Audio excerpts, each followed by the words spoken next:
Padre Celestial, te damos gracias por el privilegio nuevamente de encontrarnos en tu casa. Te damos gracias, Señor, por tu palabra, porque tu palabra nos trae libertad y nos trae gozo y nos trae paz a nuestra vida. Pero sabemos, Señor, que la única forma en que podemos disfrutar de las bendiciones que vienen de tu palabra es si la leemos y la estudiamos. Y eso es lo que queremos hacer esta noche. Así que pedimos que tu Santo Espíritu venga y abra nuestras mentes, que quite todo impedimento de nuestra mente y que también suavice nuestros corazones para que podamos recibir tu mensaje. Te damos gracias, Señor, por escuchar y responder nuestra oración en el nombre de Cristo Jesús. Amén. Una de las filosofías más bien que han preocupado grandemente a las personas del mundo cristiano y particularmente a los adventistas son las tales llamadas teorías de la nueva era.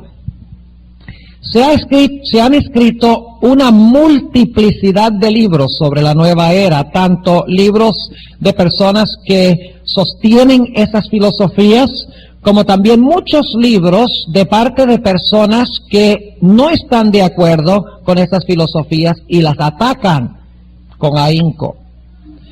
Ahora, muchos de estos libros que yo he leído tratan mayormente los puntos periféricos de la teología o de la teoría de la nueva era. Hablan, por ejemplo, de los juegos de Nintendo, hablan de la astrología, hablan de el espiritismo y cómo todas estas filosofías están relacionadas con la teología de la nueva era. Pero en esta noche lo que queremos hacer es ir directamente a lo que yo considero ser los aspectos fundamentales que son errados de la teología o de la filosofía de la nueva era. No queremos estudiar la periferia, no queremos estudiar los frutos de la nueva era, queremos estudiar la filosofía de la nueva era en sí y compararla con lo que enseña la palabra de Dios. Ahora, yo he encontrado en mis estudios que la mejor forma de estudiar la nueva era es comparándola con los primeros 3 capítulos de la Sagrada Escritura. Y yo creo que esta noche vamos a ver la importancia, hermanos y hermanas, de que nosotros comprendamos cabalmente Génesis 1 al 3. Esos 3 capítulos son de crucial importancia para el pueblo de Dios, para atacar las teorías de la nueva era. Ahora, lo que vamos a hacer esta noche es, primeramente, analizar el concepto bíblico de Dios. ¿Cómo concibe la Biblia de Dios?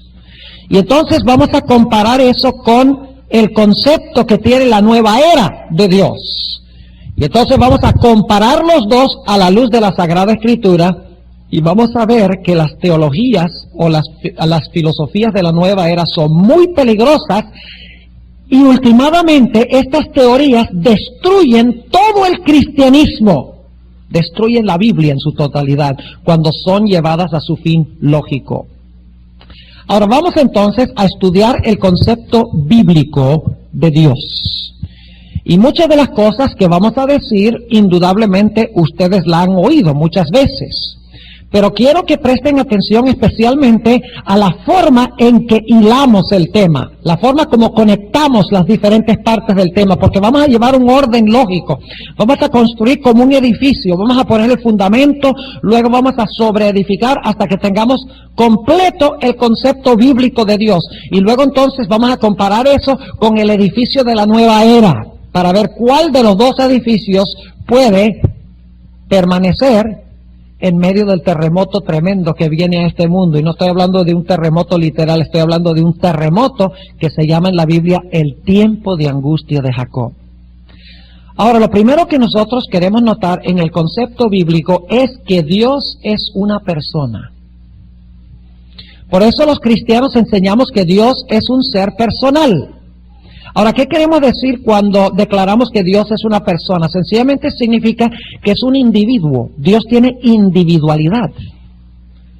es como ustedes. Él piensa, Él siente, Él se emociona, Él oye, Él habla. Dios es una persona, en otras palabras. Ahora, además de Dios ser una persona, la Biblia enseña de que Dios se encuentra en un sitio específico. Por eso cuando nosotros oramos, nosotros no oramos Padre nuestro que estás en todas partes. El Señor Jesucristo nos enseñó a orar Padre nuestro que estás en el cielo. Es decir, que Dios es una persona que se encuentra en un sitio específico del universo. Ahora, junto con estos dos conceptos de que Dios es una persona, según la Biblia, porque podemos hablar con Él en oración, ¿no es cierto?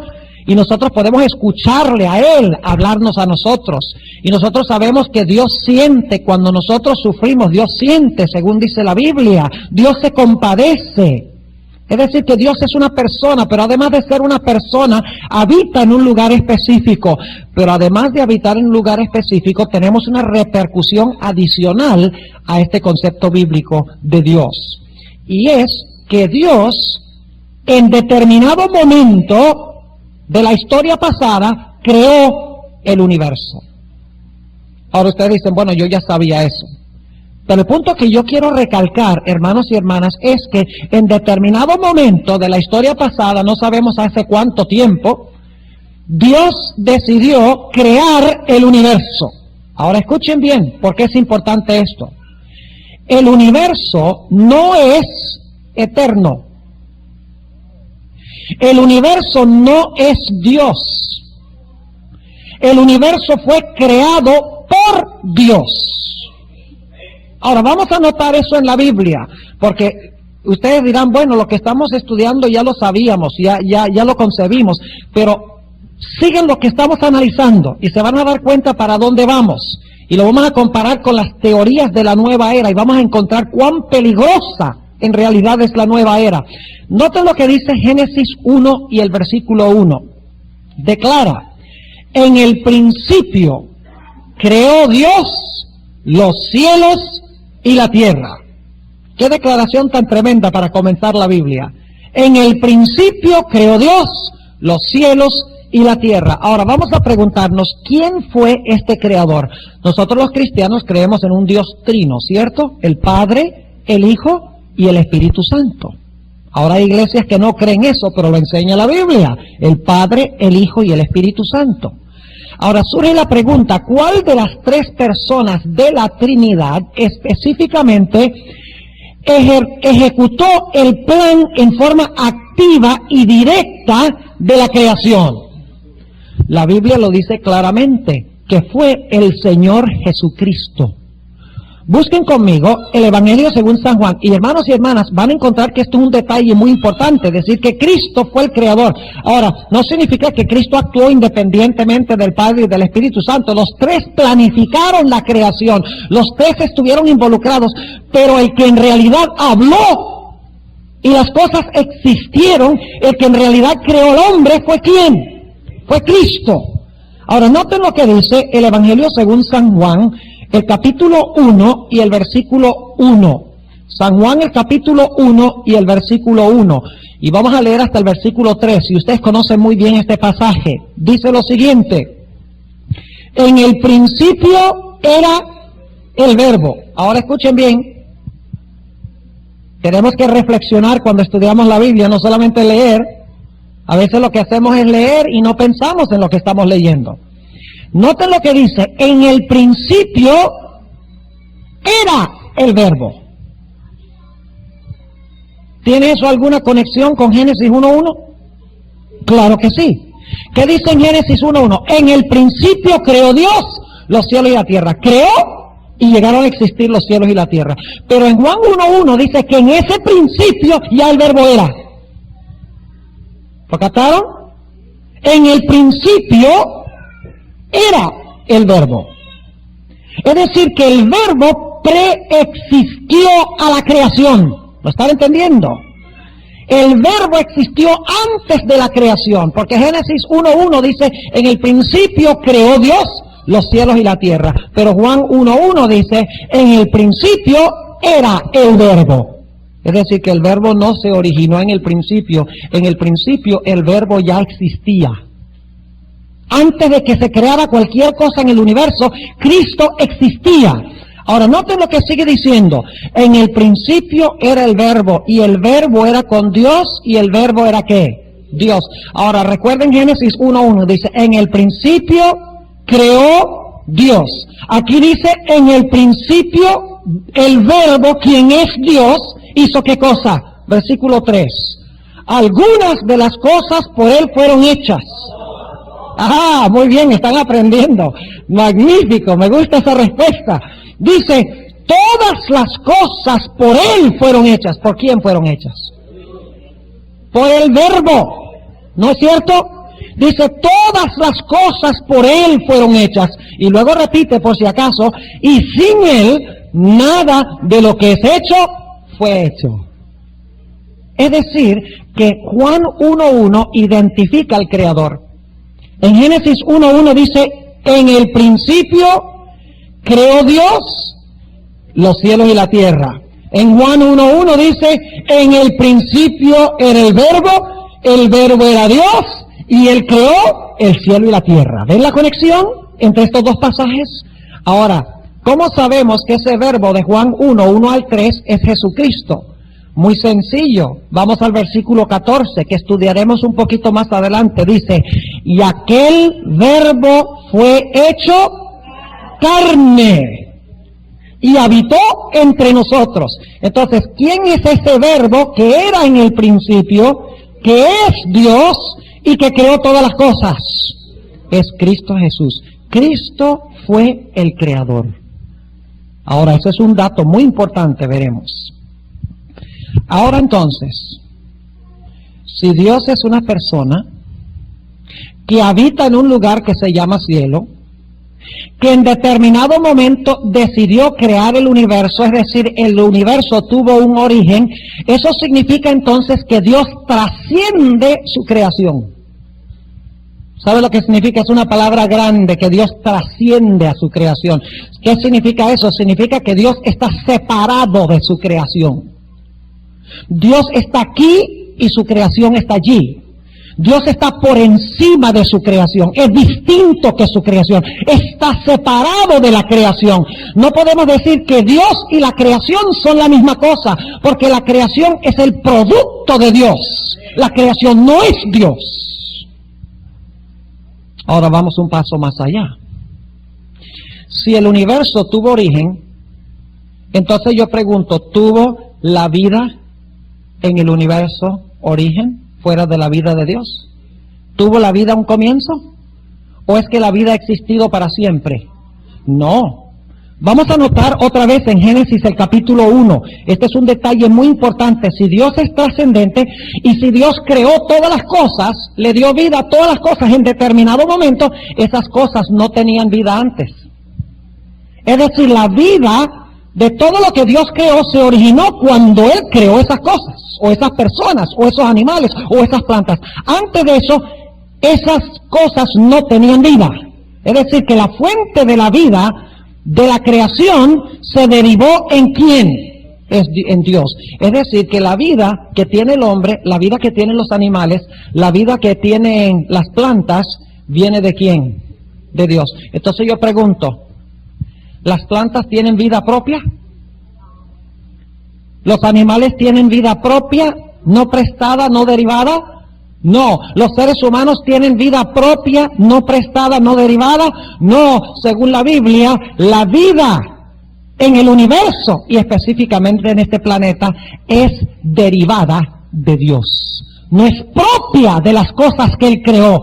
Solamente si Dios la da, entonces la persona, el animal y las plantas tienen vida. Notemos lo que dice Génesis el capítulo 1 y vamos a leer los versículos 11 y 12. Génesis 1, 11 y 12. Y dijo Dios, produzca la tierra hierba verde, hierba que dé simiente, árbol de fruto que dé fruto según su género, que su simiente esté en él sobre la tierra, y fue así. Y produjo la tierra hierba verde, hierba que da simiente según su naturaleza, y árbol que da fruto cuya simiente está en él, según su género, y vio Dios que era bueno. ¿Quién le dio la vida a las plantas? Dios. Entonces la vida de las plantas es derivada ¿de quién? De Dios. Es prestada de Dios, no es propia. Eso es lo que quiero que notemos. Notemos también Génesis 1 y el versículo 21. Dice, y creó Dios las grandes ballenas y toda cosa que viva, que anda arrastrando, que las aguas produjeron según su género, y toda ave alada según su especie, y vio Dios que era bueno. Y luego noten también lo que dice el versículo 24, y dijo Dios, produzca la tierra seres que vivientes según su género, bestias y serpientes y animales de la tierra según su especie, y fue así. Es decir, que la vida del universo es derivada, no propia. Eso es muy importante, es decir, que no es innata, no es inherente. La vida es de Dios y Dios la imparte en determinado momento cuando crea el universo. Ahora, ¿qué diríamos del hombre? ¿La vida del hombre también es derivada? ¿O es que el hombre tiene una batería por dentro eterna? Eso enseña en muchas iglesias, de que el hombre adentro tiene un alma inmortal, que ni siquiera Dios puede destruir, porque dicen que el alma es eterna. Ahora, ¿es eso lo que enseña la Sagrada Escritura? No, la Sagrada Escritura enseña que todas las cosas tuvieron un origen y toda la vida depende de Dios.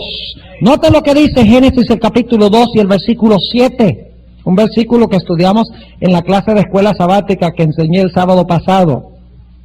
Dice, formó pues Jehová Dios al hombre del polvo de la tierra, y alentó en su nariz el soplo de ¿qué? De vida, y fue el hombre un ¿qué? Un alma viviente. Entonces yo pregunto, ¿quién creó al hombre vivo?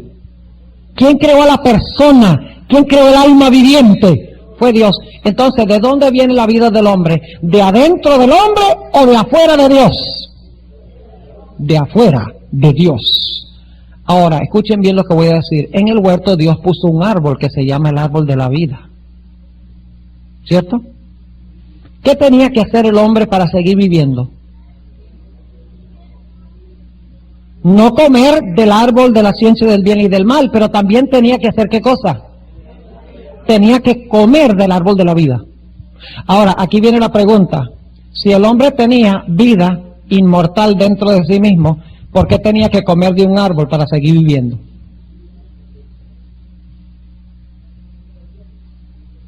Es decir, que el árbol significaba que la vida del hombre no provenía de adentro, sino que provenía ¿de dónde? De afuera. Es más, escuchen bien, cuando el hombre comió del árbol, Dios lo echó del huerto. ¿Y por qué lo echó del huerto? Para que no comiera del árbol y ¿qué? Y viviera para siempre. Ahora, si el hombre ya tenía vida inmortal, eterna dentro de sí mismo, ¿de qué hubiera servido que Dios le prohibiera el árbol? ¿Me están entendiendo lo que estoy diciendo? Es decir, si el hombre ya tenía vida inmortal, un alma inmortal, de nada le hubiera servido a Dios echar al hombre del huerto para que no comiera del árbol de la vida, porque al fin y al cabo la vida no se encontraba en el árbol que Dios había puesto, sino que la vida se encontraba adentro del hombre. Es decir, el hecho de que Dios le prohibió al hombre comer del árbol de la vida para que no viviera para siempre, significa que el hombre no era inmortal. Porque si era inmortal, de nada hubiera servido prohibirle el árbol. ¿Me están entendiendo lo que estoy diciendo? Es decir, que la fuente de la vida del hombre viene de Cristo, viene de Dios. Pero hay más. Ustedes saben que en el relato de la creación el hombre debe cuidar el ecosistema. Yo no sé si ustedes conocen esa expresión, el ecosistema. Es decir, debe proteger el aire, debe cuidar las aguas, debe cuidar las plantas, debe cuidar los animales, porque Dios colocó al hombre como mayordomo de este mundo. Dice que Dios colocó al hombre en el huerto de Edén para que lo labrara y lo guardase, para cuidarlo. Y dice en Génesis 1:26 que Dios le dio al hombre dominio sobre todas las cosas, es decir, el hombre debía embellecer el planeta, debía cuidar el planeta, debía cuidar el ecosistema para que se pudiera sostener la vida. Pero escuchen bien, ¿por qué es que el hombre debía cuidar el ecosistema? Es decir, cuidar la relación de todos los diferentes elementos, el sol, el aire, las aguas, las plantas, los animales, etcétera. ¿Por qué debía el hombre cuidar esas cosas? No es porque esas cosas son Dios, sino porque esas cosas fueron creadas por Dios. Y el hombre por eso es responsable ante Dios. Es decir, que el ecosistema no hay que cuidarlo porque el ecosistema es Dios, sino porque el ecosistema fue hecho por Dios y el hombre fue colocado como mayordomo para cuidar lo que Dios creó. Ahora eso es muy importante para lo que vamos a estudiar. Ahora yo quiero que ustedes noten otro aspecto muy importante. Dios había colocado en el huerto del Edén otro árbol, el árbol de la ciencia del bien y del mal. Y en ese árbol de la ciencia del bien y del mal, Dios dio un mandamiento. ¿No es cierto? Impuso una ley. Como creador a criatura. Ese Dios le dijo al hombre, mire, de todos los árboles del huerto puedes comer, pero del árbol de la ciencia del bien y del mal, de ese árbol no comas. Porque si tú comes de ese árbol, ¿tú vas a qué? Tú vas a morir. ¿Cómo iba a morir si el hombre es inmortal? Ahí tenemos otra evidencia en Génesis. ¿Cómo iba el hombre a morir si el hombre ya era inmortal? Obviamente el hombre no era inmortal, porque si lo era, entonces ¿de qué valía que Dios dijera vas a morir? El hombre hubiera dicho yo no puedo morir, yo soy inmortal. Ahora escuchen bien. Dios impuso una ley, ¿sí o no? ¿Esperaba Dios que el hombre guardara esa ley? ¿Esa ley era una ley externa al hombre? ¿Fuera del hombre esa ley, sí o no? ¿O el hombre decidía qué hacía él porque tenía una ley por dentro? No, eso es lo que Satanás quiso decirle al hombre. Le dijo, mira, tú no necesitas depender de Dios para saber qué es bueno y qué es malo. Dice, come del árbol y tú sabrás el bien y el mal sin que Dios te diga qué es bueno y qué es malo. Ahora, entonces Dios le dio al hombre una ley para que el hombre mostrara que él creía que él es criatura y que Dios es el creador. Dios le puso un árbol para mostrar que el hombre reconocía que Dios era su creador y que él le debía a Dios obediencia y lealtad. Dios puso el árbol como la prueba, puso una ley. Ahora, ¿saben lo que es interesante? En ese mandamiento que dio Dios estaban incluidos todos los 10 mandamientos. Y ustedes dicen, ¿cómo así, pastor? ¿Cuántos han leído el libro Esperanza para el Planeta Tierra que yo escribí? Bueno, algunos lo han leído. Saben ustedes que en ese libro yo analizo con más detalle esto, pero no voy a entrar en muchos detalles. Nada más les voy a dar algunos ejemplos. ¿Qué dice el primer mandamiento? No tendrás dioses ajenos delante de mí. Cuando Eva comió del árbol es porque la serpiente le dijo que seréis como Dios. ¿Codició Eva el fruto? Sí, dice que era codiciable para alcanzar la sabiduría. Déjeme preguntarles, ¿deshonró Eva a su Padre Celestial? El mandamiento dice, honra a tu padre y a tu madre. ¿Deshonró a su Creador queriendo convertirse ella como el Creador? Entonces violó en principio el sábado. ¿Robó? Sí, porque el fruto no era de ella, era de Dios. No hurtarás. Es decir, que en ese mandamiento sencillo estaban todos los 10 mandamientos. Y Dios le dijo al hombre, esta es mi ley. Yo espero que tú como criatura obedezcas esa ley. Y de esa manera tú vas a mostrar que yo soy tu creador, tú eres mi criatura y que tú me tienes lealtad a mí, el creador. Ahora quiero que noten que junto con la ley hay otro elemento. Cuando el hombre quebrantó la ley, ¿el hombre qué? Pecó. Porque el pecado es transgresión de la ley. Y como resultado del pecado, Dios le dijo, tienes que morir. Y dicho sea de paso, Dios les dijo, el día que comieres del árbol morirás. Ahora tenemos un problema, porque el día que el hombre comió no se murió. Adán vivió 930 años y no se murió ese mismo día. Entonces, o Dios mintió, que tampoco es posible, porque Dios no miente, según la Biblia, o hay otra explicación que necesitamos examinar, por qué el hombre no murió ese día. ¿Ustedes creen que cuando Dios dice algo lo dice en serio? Si Dios dice el día que tú comas del árbol, el día que tú comas del árbol vas a morir, ¿ustedes creen que Dios estaba hablando en serio? Claro que estaba hablando en serio. Entonces surge la pregunta, ¿por qué el hombre no murió ese mismo día? A eso vamos a ir en un momento. Pero necesitamos ir paso a paso. Así que el hombre quebrantó la ley, y al quebrantar la ley pecó, y al pecar se hizo reo ¿de qué? De muerte. Pero ahora escuchen lo que voy a decir. Yo doy gracias a Dios que Él no es como nosotros. ¿Saben algo? Que antes de que Dios pronunciara la sentencia contra Adán y Eva, Dios hizo un juicio para examinar la evidencia en este caso. Y ustedes dicen, bueno, ¿dónde está eso? Vamos a Génesis, el capítulo 3. Antes de Dios decirle, fíjense, Dios no es el tipo de Dios donde Adán y Eva comieron, y entonces Dios viene buscando y dice, comiste, te dije que no comiste, comiste, ¿verdad? Y luego le dice a la mujer, comiste tú también, ahora muerticos van a quedar. ¿No? Antes de pronunciar sentencia, Dios hace un juicio. ¿Saben ustedes que este es el primer ejemplo de un juicio investigador en la Biblia?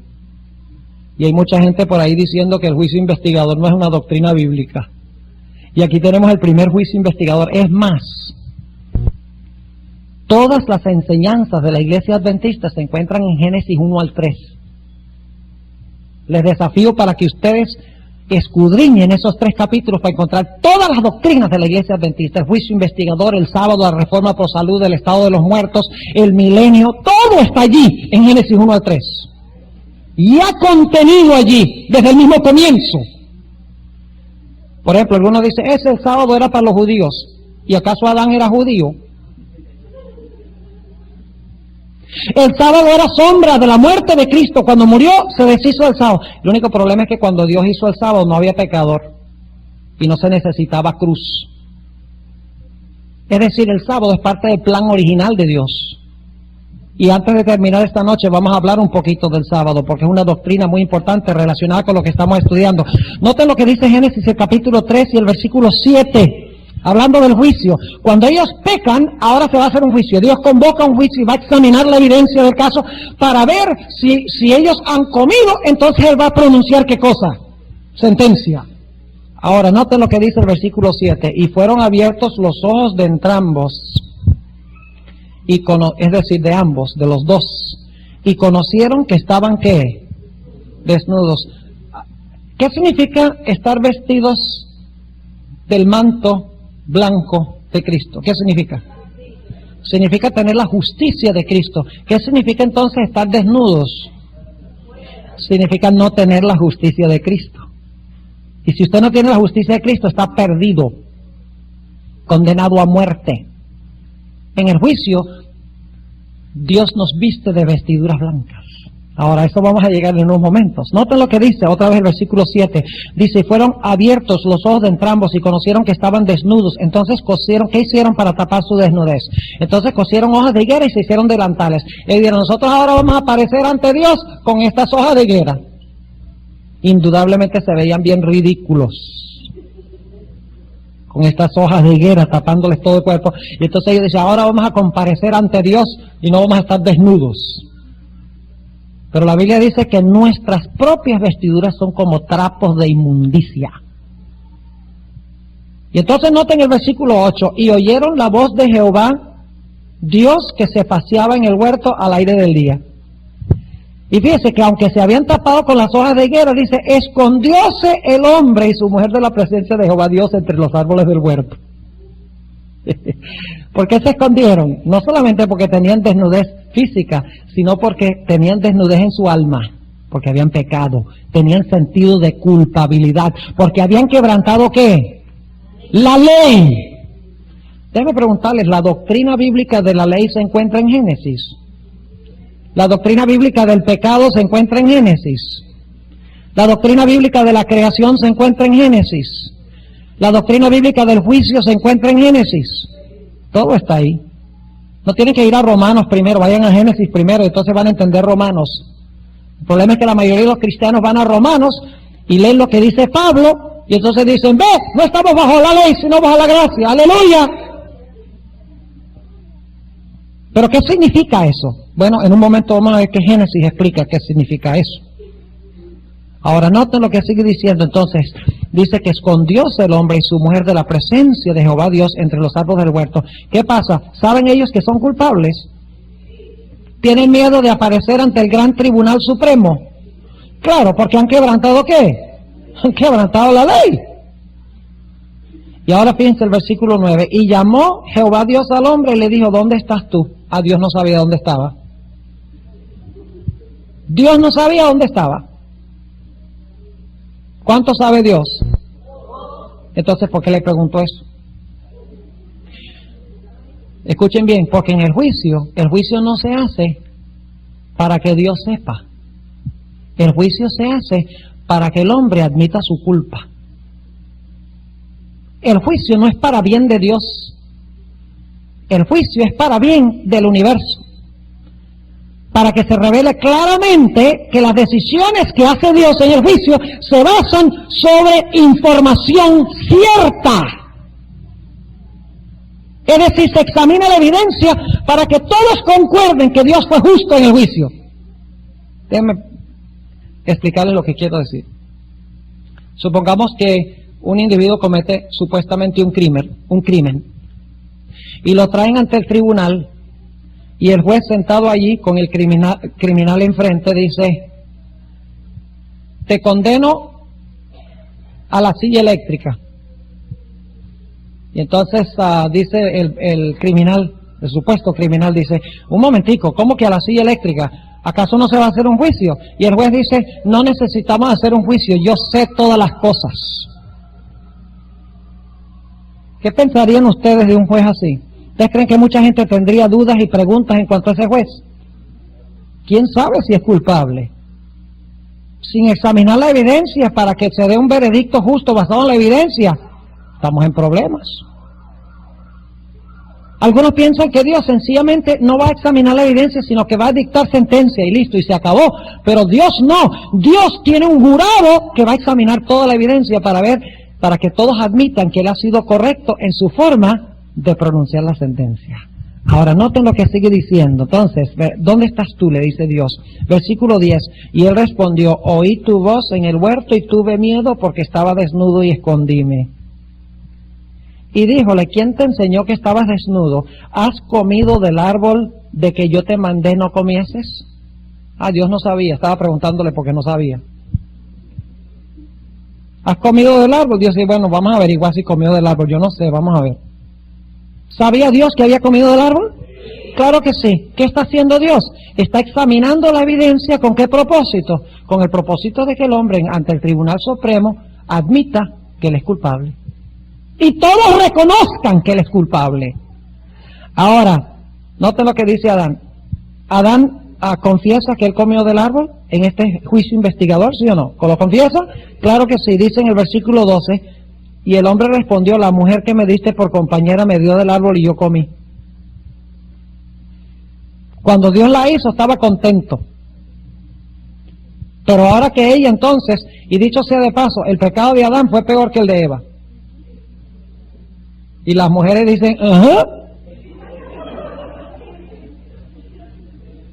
¿Saben por qué? Porque Eva pecó engañada, pero Adán pecó a sabiendas. ¿Saben cuál pecado fue el pecado de Adán? Que Adán amó más a Eva que a Dios. Y el pecado de Eva fue el de creerle a la serpiente en vez de creerle a Dios. Y dice la sierva del Señor que después Adán, al principio, él supo que Eva había cometido un terrible error. Él dijo, yo sé que ella comió, yo sé que ahora vamos a morir. Y entonces luego Eva empezó a decirle, pero mira, Adán, fíjate que yo no me he muerto todavía. Dios dijo que el día que comiéramos moriríamos. Y fíjate, yo me siento muy bien, me siento hasta mejor ahora, después que comí del árbol, dice la sierva de Dios. Entonces Adán dice, bueno, y de pronto la serpiente tenía razón y empieza a racionalizar. Y entonces él come también.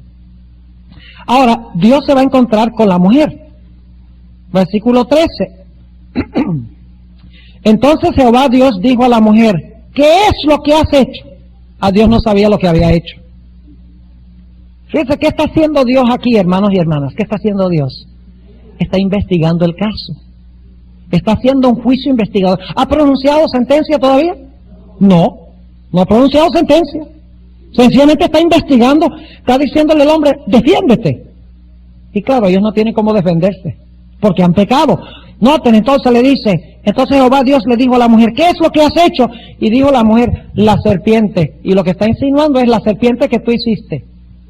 Porque eso dice en Génesis 3:1, que Dios había hecho todo animal, incluyendo la serpiente. Entonces Eva está diciendo, la serpiente que tú hiciste. Y la hermana White dice que Eva le estaba diciendo a Dios, si tú no hubieras hecho esa serpiente, yo no hubiera pecado. Es decir, que en el tribunal ellos están justificando, aunque la evidencia clara es que ellos han desobedecido la ley. Se examinó el caso, desobedecieron la ley y por lo tanto, ¿ahora qué va a hacer Dios? Dios va a pronunciar ahora sentencia. Y yo quiero que ustedes noten cuál es la sentencia, muy interesante. Quiero que ustedes vean los frutos del pecado. Primero, desnudez, ¿cierto? Ya lo vimos, quedaron desnudos. Pero hay más. Noten lo que dice Génesis, el capítulo 3 y el versículo 17, dice, y al hombre dijo, por cuanto obedeciste a la voz de tu mujer y comiste del árbol de que te mandé diciendo, no comerás de él, ¿qué viene? Maldición, dice, maldita será la tierra por amor de ti. Es decir, cae sobre la tierra una ¿qué? Una maldición. Fíjense, desnudez, una maldición, ¿y qué más? Dice, con dolor comerás de ella, ¿qué? Todos los días de tu vida. Y luego, ¿qué dice el versículo 18? Espinas y cardos te producirá y comerás hierba del campo. ¿En el qué? ¿Qué más? En el sudor de tu frente comerás el pan. Y luego dice, volverás al polvo. Ahora, noten los 5 castigos. Primero, desnudez. Segundo, maldición. Tercero, cardos y espinas. Cuarto, sudor de la frente. Y quinto, muerte. Ahora yo quiero preguntarles, ¿quién fue el que asumió todos esos castigos según el Nuevo Testamento? ¿Quién fue el que colgó desnudo entre el cielo y la tierra? Cristo. ¿Y saben algo? Generalmente los artistas, cuando pintan a Cristo sobre la cruz, le ponen un trapo tapándole las partes nobles del cuerpo. Pero la Biblia no dice eso. La Biblia dice que le quitaron los vestidos y echaron suertes y se dividieron las vestiduras. El Señor Jesucristo colgó en la cruz desnudo. Es decir, la desnudez que le tocaba al hombre, la tomó Cristo. Tomó Cristo también la maldición. Dice en Gálatas 3 y el versículo 13, que el Señor Jesucristo, aunque no conoció pecado, tomó nuestra maldición sobre sí. Dice, maldito todo aquel que colgara en un madero. La maldición del hombre la tomó ¿quién? Cristo. ¿Sudó el Señor Jesucristo gotas de sangre? Con el sudor de tu frente. ¿Fue crucificado Cristo con una corona de espinas? Sí. ¿Y murió el Señor Jesucristo? Sí. Ahora vamos a ver por qué el Señor Jesucristo, por qué es que el hombre no murió ese mismo día. Noten lo que dice Génesis, el capítulo 3 y el versículo 21. Es lindísimo esto ahora. Dice en Génesis 3 y el versículo 21 lo siguiente. ¿Con qué se había tapado al hombre? Con hojas de higuera. ¿Podía eso tapar su desnudez? Las hojas de higuera fabricadas por ellos y confeccionadas por ellos, que ellos mismos se pusieron, ¿podía eso tapar su desnudez? ¿Podían comparecer en el juicio y justificarse ante Dios con eso? No. Si parecían ante el tribunal de Dios con eso, ¿qué les tocaba? la muerte. Pero ahora nota en el versículo 21. Y Jehová Dios hizo al hombre y a su mujer túnicas de pieles y los vistió. ¿Quién hizo las túnicas? ¿Quién los vistió? Dios. ¿De qué eran las túnicas? Ahora paremos ahí un momentico. De pieles. ¿Pieles de qué?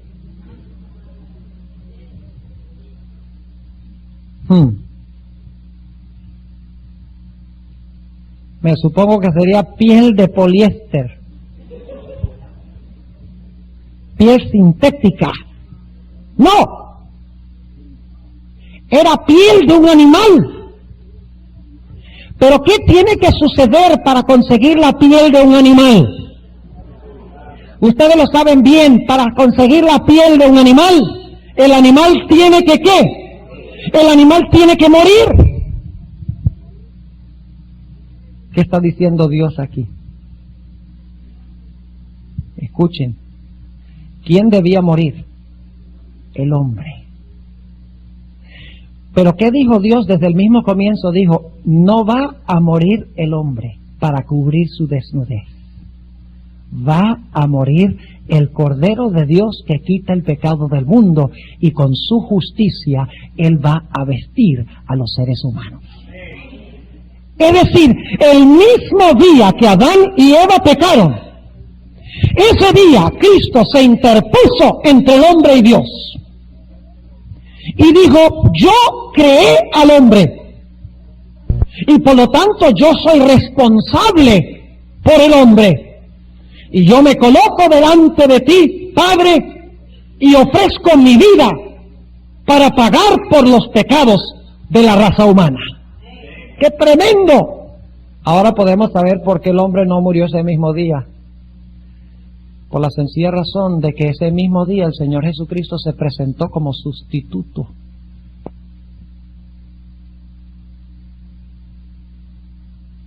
Entonces es también el ¿qué? El Redentor. Algunas personas creen que el Dios del Antiguo Testamento es diferente que el Cristo del Nuevo. Pero mi Biblia dice que aquel verbo se hizo carne. Por eso es que yo creo que el sábado hoy es todavía el sábado, séptimo día, día de reposo. Porque el Señor Jesucristo terminó sus obras de creación el sexto día. Noten, terminó, dice que terminó su obra de creación el sexto día y reposó el séptimo. Y Cristo el sexto día dijo en la cruz, se terminó, consumado es. Y concluyó sus obras de redención y también reposó en el sepulcro el séptimo día sábado. Lo que hizo el Creador, lo hizo también el Redentor, porque el Creador y el Redentor son la misma persona. Es decir, que la única esperanza para el hombre vivir era ¿qué cosa? Si el Señor Jesucristo se ofrecía en lugar del hombre para morir la muerte que debe sufrir el hombre. Entonces yo les pregunto, ¿es eso gracia? ¿Es gracia eso? Claro que es gracia. ¿Qué significa gracia? ¿Favor qué? Inmerecido. ¿Adán y Eva merecían eso? ¿Qué merecían? La muerte, porque habían pecado. Pero cuando Cristo se presenta dice, yo pagaré. Eso es gracia. Porque el hombre no lo merece, pero por Cristo, por su misericordia, ofrece su vida en lugar de la del hombre. Entonces, ¿qué es lo que hace necesaria la gracia? La transgresión ¿de qué? De la ley. Es decir, la transgresión de la ley es lo que hace necesaria la muerte del Cordero. Hay muchas iglesias hoy que enseñan que Dios crucificó la ley. Ahora escuchen bien, si Dios crucificó la ley, entonces no hay pecado. Porque el pecado es transgresión de la ley. Y si usted no tiene pecado, usted no necesita a Cristo. ¿Me entiende lo que estoy diciendo? Es decir, el pecado es quebrantar la ley. ¿Lo dice en Génesis, sí o no? Quebrantaron la ley, Dios dijo morirán. Y Cristo entonces dijo, no, yo moriré por el hombre. Pero si usted dice que la ley ya no está en vigencia, que la ley fue crucificada, que Cristo eliminó la ley, entonces si no hay ley, entonces tampoco puede haber pecadores. Y si no hay pecado, tampoco puede haber muerte. Porque la paga del pecado es muerte. Y si no hay muerte, ¿para qué vino Cristo a pagar algo que no existe? Es decir, que si usted elimina la ley, usted también elimina ¿qué cosa? La gracia. No puede hablar de Cristo sin hablar de la ley, porque Cristo tomó nuestra culpa de transgresión de la ley. Ahora vamos a repasar rápidamente lo que hemos estudiado y entonces vamos a ver cómo analiza la nueva era este asunto. Primero, Dios es una persona que vive en un lugar que se llama cielo. Ese Dios, en determinado momento, que es Cristo, creó el universo. Lo cual significa que Él trasciende su creación, está separado de su creación está allá y Él está acá. Él no depende de su creación depende de Él. Él no se originó con su creación, la creación se originó con Él. ¿Me están entendiendo lo que estoy diciendo? Ahora, si Cristo creó todas las cosas y trasciende todo, todas las cosas viven, ¿por qué razón? Porque Él les impartió originalmente ¿qué cosa? Vida. Es decir, la vida se origina ¿con quién? Se origina con Dios. La vida es derivada de Dios, no es propia de la creación. Ahora ustedes recuerdan también que el hombre debe cuidar el ecosistema. ¿Por qué razón? ¿Por qué razón? Porque el ecosistema lo hizo Dios y Dios le dijo al hombre, cuídamelo. El ecosistema no es Dios. El ecosistema es el producto creativo de Dios y el hombre, como más alto de las criaturas, debía cuidarlo. Pero nos dimos cuenta que el hombre también era responsable de guardar ¿qué cosa? La ley de Dios. La ley que lo distinguía al creador de sus ¿qué? De sus criaturas. Y cuando el hombre quebrantó la ley, Dios hizo un ¿qué? Un juicio para examinar la evidencia. Y cuando en el juicio el hombre se halló culpable, ¿qué pronunció Dios? Sentencia. Y en la sentencia se incluía desnudez, espinas, maldición, sudor y muerte. Precisamente lo que sufrió ¿quién? Jesús. Y Dios dijo que a través de Cristo Él iba a venir aquí a la tierra y Él iba a tomar mis transgresiones de la ley. Iba a tomar mi pecado para salvarme del pecado. Ahora, alguno podría decir, bueno, pastor, pero un momentico, el Señor Jesucristo no me creó a mí, yo nací de mi mamá. De su abuela. ¿Y la abuela de dónde nació? De la bisabuela. ¿Y la bisabuela de dónde? De la tatarabuela. ¿Y la tatarabuela de dónde? De la tatarabuela. Ahora, si ustedes van suficientemente atrás, ¿hasta dónde llegan? Todos los seres humanos se originaron en Adán y Eva. Y como Cristo creó a Adán y Eva, en ellos Él creó a toda la raza humana.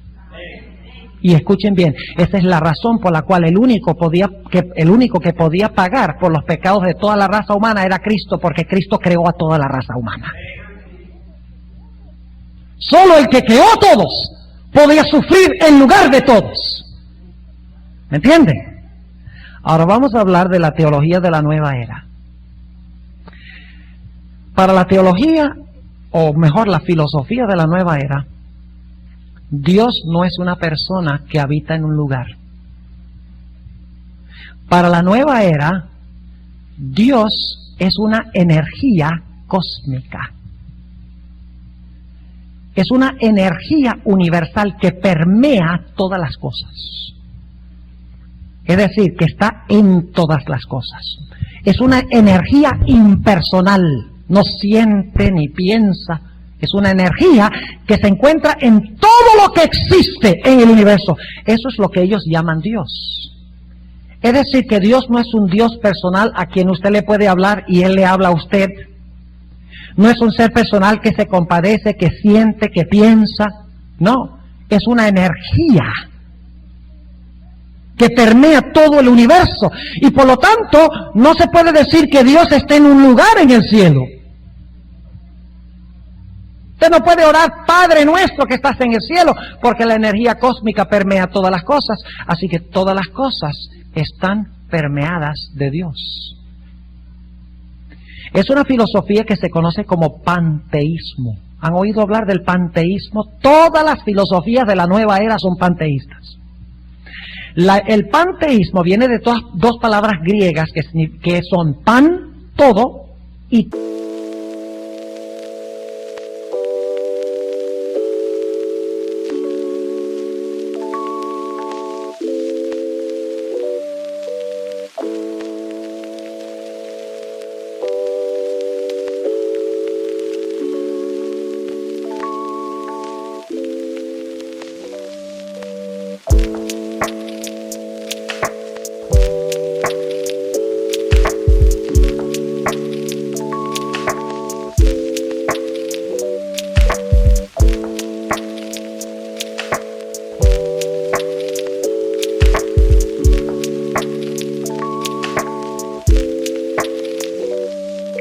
teísmo, Dios. Es decir, es la idea de que todo el universo es Dios. Todas las cosas del universo están compuestas de esta energía cósmica universal. Y todo es Dios. Es decir, Dios está inmanente en la creación. Dios y la creación son la misma cosa. La creación es Dios y Dios es la creación. Ahora vamos a mirar un poco las repercusiones de esto. Si Dios es la creación y la creación es Dios, y Dios no es una persona que habita en un lugar, sino que Dios es una esencia universal que permea todo el universo, y Dios es eterno, entonces, ¿qué es el universo? El universo es Dios, pero Dios es eterno, por lo tanto, ¿el universo qué es? Es eterno. Ahora escuchen bien. No hubo un momento en que Dios creó el universo, según el panteísmo, sino que el universo siempre ha existido y cada aspecto del universo es Dios. Y como Dios es inmortal, todas las cosas del universo son inmortales. Es decir, que no tenemos un Dios que da origen a las cosas, sino que Dios y las cosas son una y la misma esencia. Y por lo tanto, la creación que es Dios, según el panteísmo, es inmortal y es eterna. Ahora, ustedes saben que los de la nueva era cuidan mucho el ecosistema, ¿verdad? No quieren que se corten los árboles, quieren que se cuiden los ríos, etcétera. Y muchos adventistas dicen, ellos son mejores en cuidar el ecosistema que nosotros. Y es cierto, pero cuidan el ecosistema con un propósito diferente. Nosotros lo cuidamos porque fue creado por Dios. Ellos lo cuidan porque creen que es Dios. Por eso ellos creen que pueden hablarle a los delfines. Porque los delfines están compuestos de la misma energía cósmica. Los delfines son divinos, los árboles son divinos, las estrellas son divinas, según ellos, porque todas las cosas del universo están permeadas de la energía de Dios y son Dios. Por lo tanto, como Dios es eterno, todo el universo es eterno, lo cual significa que el hombre también es ¿qué? Eterno, no porque Dios le dio la vida, sino porque en sí mismo tiene ¿qué? La vida. Y se debe cuidar el ecosistema porque el ecosistema es Dios. Es decir, en este esquema, el hombre no es superior a una piedra. La piedra es tanto Dios como el ser humano. Ahora escuchen bien. Si todo es inmortal, si no existe un creador y si todo es Dios, entonces yo quiero preguntar, ¿qué pasa con la ley de un Dios que exige que sus criaturas le obedezcan? ¿Ah? Génesis enseña que aquí está Dios, Él da una ley, Él dice a la criatura, yo te hice, obedece. Pero si todas las cosas del universo son Dios, entonces si hay una ley de Dios, ¿de quién es esa ley? Esa ley es mía. Porque si yo soy Dios y yo soy inmortal, yo vivo de acuerdo a la ley de Dios. Es decir, ¿la ley de quién? La ley mía. Cada uno es ley a sí mismo, porque según el panteísmo, como uno es Dios, entonces uno vive de acuerdo a su propia ley, la ley de Dios, que soy yo. ¿Me están entendiendo lo que estoy diciendo? Son serias repercusiones estas. Por esta razón es que los homosexuales dicen, mire, usted dice que es pecado que yo sea homosexual. Yo no creo que sea pecado. Puede ser que usted lo crea. Así que viva usted de acuerdo a su ley y yo vivo de acuerdo a la mía. ¿Es así o no es así? No se puede criticar a nadie en este esquema. Porque si usted es Dios y yo soy Dios, ¿qué le dice a usted que su estilo de vida es mejor que el mío? ¿Me están entendiendo? Es decir, si el homosexual es Dios y si el heterosexual es Dios también, porque todos somos de la misma esencia universal, entonces, ¿qué le hace a usted pensar que la ley suya es mejor que la mía? Como todos somos Dios, todos vivimos de acuerdo a nuestra propia ¿qué? Nuestra propia ley. Y como todo es Dios, todo es inmortal, por lo tanto todos somos ¿qué? Inmortales. Pero hay más. Si cada uno de nosotros somos Dios y por lo tanto somos inmortales, y por lo tanto somos ley a nosotros mismos, ¿quién nos va a juzgar?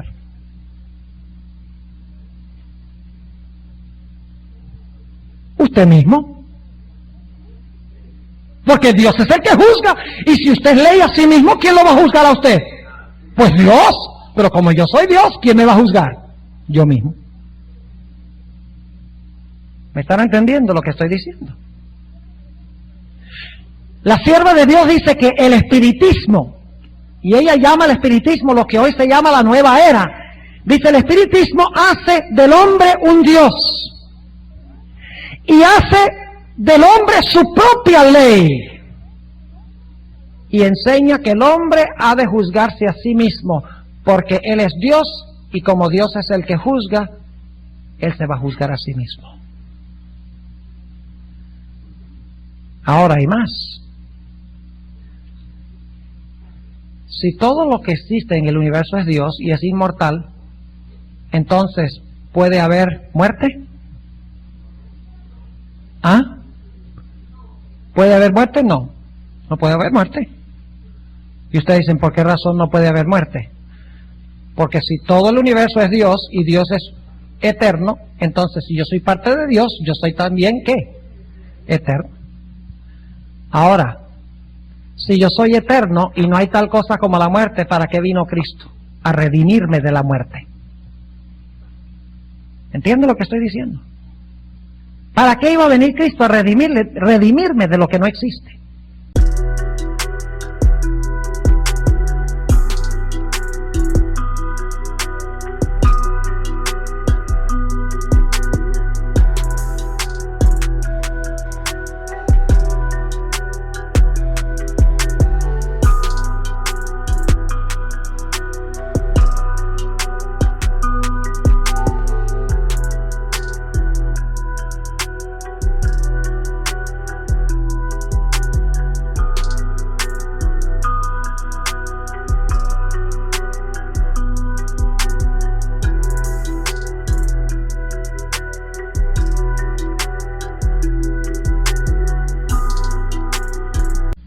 Según la teología de la nueva era.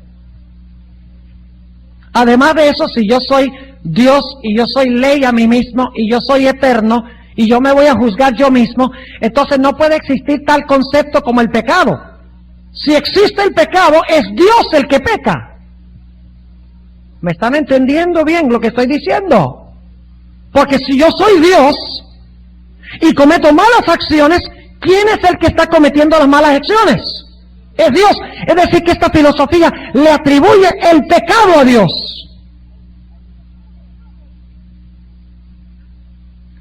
Y hace innecesario la muerte de Cristo. Ahora, hay más todavía que esto.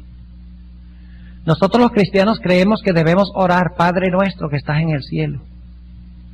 Pero si usted es Dios, ¿a quién le ora? ¿Ah? ¿A quién le ora? Si Dios es una esencia cósmica universal y yo soy parte de esa esencia de Dios, no hay nadie a quien orarle, no hay un Padre celestial a quien acercarnos en tiempos de problemas y dificultades. Cada uno tiene que defenderse como sea, porque cada uno es Dios. Se elimina la necesidad de la oración. Ahora, si esa esencia cósmica universal no es una persona, ¿qué pasa con la segunda venida de Cristo? Que Cristo, el Dios, va a venir de las nubes del cielo a esta tierra. ¿Para qué? Si Cristo ya está aquí, porque yo soy Dios. Dios ya está presente.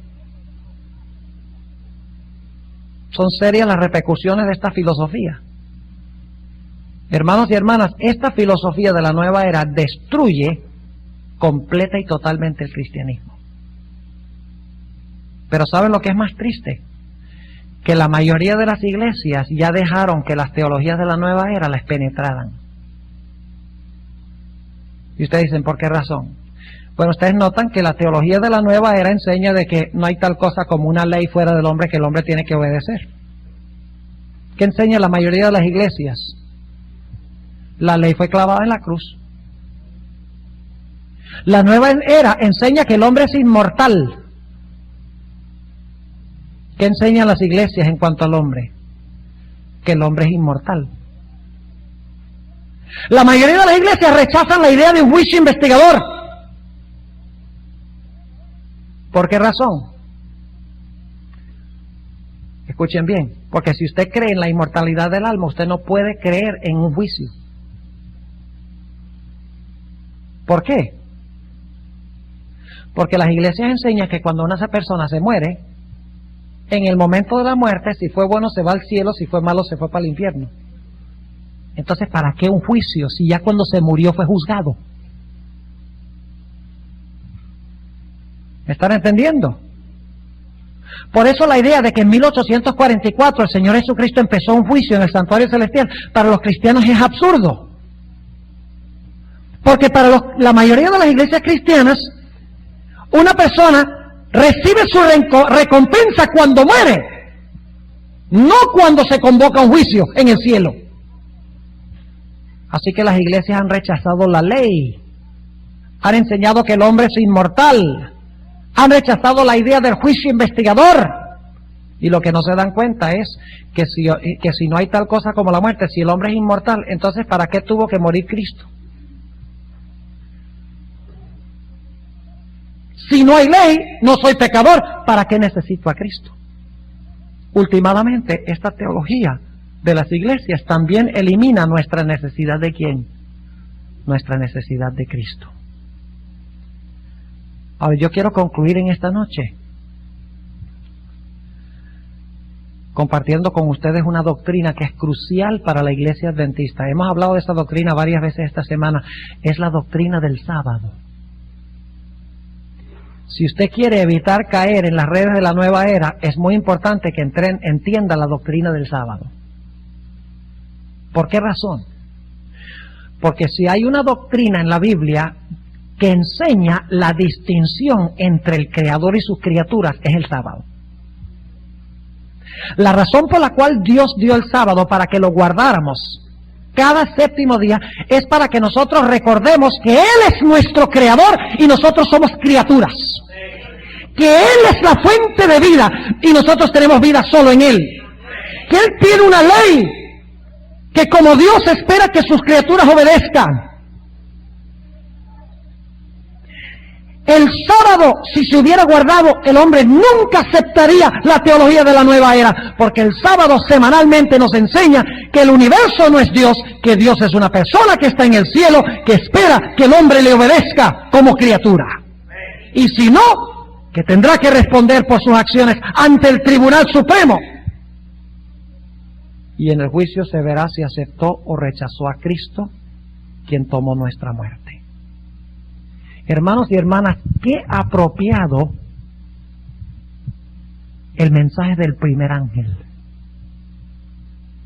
¿Saben ustedes, hermanos y hermanas, que el mensaje que nos ha dado Dios a nosotros como adventistas es el mensaje de los tres ángeles? Estamos hablando muchas, puedo usar la palabra, perdone, muchas tonterías en la iglesia. Estamos hablando de cosas periféricas, del amor y de la misericordia, y yo no digo que eso es malo. Lo que estoy diciendo es que el último mensaje que Dios da al mundo son los mensajes de los tres ángeles. Y después de eso se ve la escena donde está Cristo sentado sobre la nube con la hoz en la mano. Apenas termina el mensaje del tercer ángel, viene la cosecha. Entonces los mensajes de los tres ángeles son el último mensaje de Dios antes de que Cristo venga. ¿Y qué dice el mensaje del primer ángel? Temed a Dios. ¿Sabe lo que significa temer a Dios? Significa obedecerle. Siempre que ustedes encuentran temer a Dios en la Biblia, significa obedecerle. ¿Saben que la primera vez que se usa esa expresión, temer a Dios, es cuando Abraham estuvo dispuesto de ofrecer a Isaac? Y después que estuvo dispuesto de ofrecerlo, ¿sabe lo que dijo Dios? Dijo, ahora yo...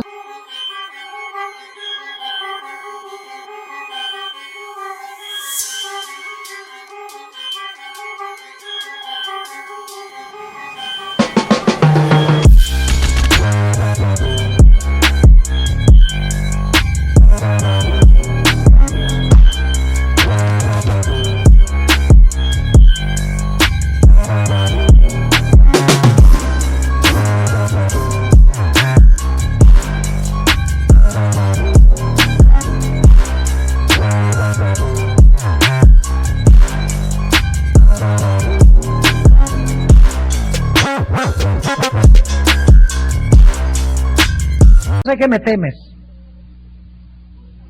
porque me obedeciste hasta el punto de sacrificar tu hijo. Ahora sé que me temes. Así que cuando la Biblia dice temed a Dios, está diciendo guarda sus mandamientos. Qué tremendo mensaje. Pero si yo creo la teología de la nueva era, entonces no voy a guardar los mandamientos de él, voy a guardar los míos. Y darle gloria. Debe preguntarle, ¿a quién glorifica la teología de la nueva era? ¿A quiénes? A nosotros. Porque yo soy Dios, supuestamente. Yo vivo de acuerdo a mi propia ley, supuestamente. Yo voy a ser mi propio juez, supuestamente. Y como yo soy Dios, últimamente la salvación viene a través de ¿quién? A través de mí. Por eso el mensaje del primer ángel dice, temed a Dios, es decir, obedece a Dios como tu creador. Y darle gloria a Él. Y luego dice, porque la hora de su juicio ha llegado. Tremendo, ahí están los elementos. Y luego dice, adorad a aquel que hizo el cielo, la tierra, el mar y las fuentes de las aguas. El Dios que dio el séptimo día sábado. Y luego Dios dice que debemos salir de Babilonia, donde está toda esa confusión de la nueva era. Todas esas falsas enseñanzas, esas falsas doctrinas, debemos salir y unirnos al remanente de Dios. Y luego dice que si alguien no sale, que sobre esa persona va a caer la ira de Dios sin mezcla de misericordia, porque escogió rechazar la salvación, porque escogió seguir a Babilonia en vez de seguir a Dios. Hermanos y hermanas, cuando nosotros prendemos el televisor y dejamos que el televisor sea nuestra vida devocional, nosotros estamos siendo infiltrados por la teología de la nueva era. Porque ustedes ahora, yo quiero, después de haber hablado esta noche, que cuando ustedes vean televisión lo miren con más ciencia. Y se van a fijar que los programitas, aún las caricaturas esas que están por ahí, enseñan que el hombre es omnipotente, que el hombre es inmortal. Enseñan el espiritismo, la idea de que el hombre es inmortal, de que el hombre es su propio juez, de que todos pueden vivir como ellos quieran, sin ser responsables ante nadie. Fíjense ahora con ciencia en todas esas cosas que salen por televisión y por los videos, y verán que lo que hacen es ir completa y totalmente en contra del concepto bíblico de Dios. Hermanos y hermanas, nosotros en este tiempo lo que debemos estar haciendo es proclamando el mensaje de Dios para un mundo que perece. Debemos estar viviendo ese mensaje de Dios. Debemos estar advirtiéndole a la gente allá afuera en cuanto a las teologías y las teorías y las filosofías de la nueva era, para que ellos no caigan en las redes de la nueva era y se pierdan, porque el hombre no se puede salvar a sí mismo. El hombre no es inmortal, el hombre no es ley a sí mismo, y algún día el hombre tendrá que comparecer ante el gran tribunal supremo, quiera reconocerlo o no. Y si no hemos aceptado a Cristo Jesús, tendremos que comparecer ante el tribunal supremo desnudos. Pero si aceptamos a Cristo, apareceremos vestidos de las pieles del Cordero de Dios que quita el pecado del mundo. ¿Quieren ustedes estar en ese grupo que acepta a Cristo, a quienes Cristo cubre con su justicia? De tal manera que cuando aparecemos en el juicio, el Señor Jesucristo dice: no mires al pastor Bor, él me aceptó a mí, mírame a mí. Bueno, pero vamos a ver qué pasó, qué hizo el pastor Bor. No miremos eso. Mírame lo que hice yo. Porque yo morí por él y él me aceptó. Así que, Padre, mírame a mí, no lo mires a él. ¡Qué tremendo! Pero tenemos que aceptar a Jesús. Tenemos que reconocer nuestro pecado y aceptar a Cristo. Y servirle como nuestro Creador. Y guardar su sábado. No porque nos salvamos guardando el sábado, sino porque el sábado es un reconocimiento de que yo soy criatura y Él es creador. El sábado demuestra que Él es el Señor de mi vida. Cada vez que yo salgo a la iglesia el sábado, yo me doy cuenta de que los vecinos como que miran por las ventanas.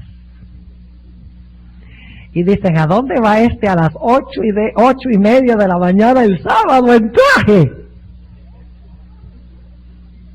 ¿A dónde habrá una fiesta el sábado a las 8:30 de la mañana? Yo me he dado cuenta, y están trabajando ahí en la yarda, están trabajando en el patio, y cuando salgo con mi familia, todos vestidos, bien vestidos, como que miran así de reojo, gente rara. Pero yo me enorgullezco porque en eso yo estoy anunciando que yo sirvo a Jehová, el creador del cielo y de la tierra, que Jehová es mi Dios. ¿Quieren ustedes hacer la misma confesión en esta noche? Gloria al Señor. Oremos. Padre, te damos gracias porque aunque estábamos condenados a muerte eterna, el Señor Jesucristo desde el mismo comienzo se interpuso y dijo: Padre, yo sufriré la pena de muerte de ellos.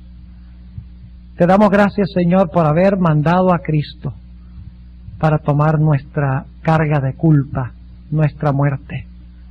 Y por eso te amamos. Y como te amamos, queremos guardar tus mandamientos en reconocimiento del hecho de que tú eres nuestro Creador. Especialmente queremos guardar tu santo sábado, no porque nos salvamos, sino porque es el día que pasamos contigo recordando que tú eres nuestro gran Creador.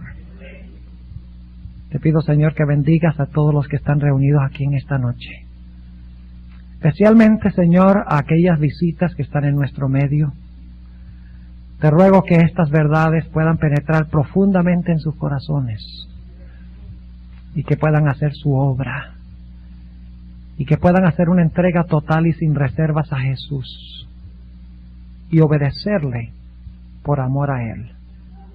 Reaviva también nuestra fe como miembros de iglesia.